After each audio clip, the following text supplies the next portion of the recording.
Pernah satu kali juga itu amalan surah Yasin, Pak. Saya pernah tes itu ketika masih kuliah. Saya ingat itu pas semester 7. Itu belangko SPP, itu saya gulung. Kemudian saya simpan di tas ransel samping. Baru saya naik sepeda. Itu di Makassar. Jadi saya naik sepeda itu dari ada jalan di situ di Cendrawasih itu ke Andi Tondro namanya. Itu naik sepeda. Belangko SPP itu jatuh. Dan itu harus di store untuk ikuti ujian komprehensif.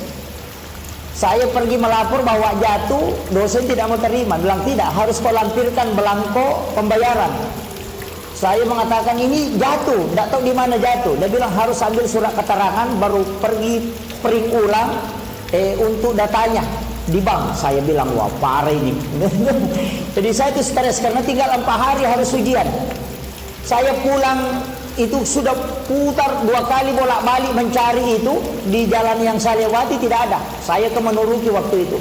Di tempat itu saya duduk, pas saya ingat. Bisa duduk itu karena sudah kelelahan, pas saya ingat ketika belajar tasawuf sama guru tak. Ketika ada sesuatu barang yang hilang dan kau yakin barang itu adalah betul-betul milikmu, maka bisa kau lakukan ketika hilang, bacakan surah Yasin. Setiap sampai pada kalimat mubin kau singgah dan sebut namanya pemimpin jin Islam, minta dia membawakan kamu.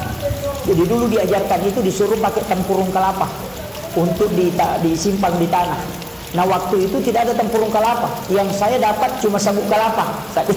Mungkin sama gini. Jadi saya simpan itu di bawah pohon asam, kemudian saya bacakan. Di dalam itu saya bacakan. Jadi saya bacakan itu di malam hari. Selesai saya bacakan, itu saya pergi makan, lupa bahwa saya sudah baca itu. Pas sudah sholat subuh, duduk-duduk langsung saya ingat, ini kemarin saya baca, tadi malam saya baca Yasin untuk supaya benda itu bisa kembali. Saya coba tes itu, Pak. Saya pergi buka, ternyata lipatan kertas itu ada di bawah sabuk kelapa itu, dan itu sudah basah sepotong. Saya itu tidak habis pikir. Saya mengatakan jatuhnya antara Cendrawasih ke Andi Tondro kok bisa ada di Menuruki. Itu yang membuat saya bingung. Ini kok ternyata. Jadi saya pernah dikasih tahu, Bapak ketika misalnya punya barang berharga seperti emas kemudian jatuh dan hilang, lakukan itu. Kalau betul-betul hilang itu, baca surah Yasin sampai pada kalimat mubin, itu singgah. Itu mubin itu 7 kali terulang dalam surah Yasin.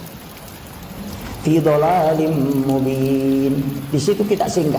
Sebut namanya pemimpin jin Islam. Tapi saya tidak kasih tahu, cari itu. Kalau pemimpin jin kafir kan namanya Ifrit. Kalau pemimpin jin Islam cari sendiri. Nanti Bapak akan temukan itu. Jadi tidak boleh pindah dari saya itu, Pak. Jadi memang guru tak bilang jangan ajarkan langsung itu, biarkan dia mencari. Saya juga dulu ke situ begitu. Kau cari, masa itu bertanya ke ulama, baru kasih tahu ini namanya. Baru saya itu saja disebut, disuruh itu.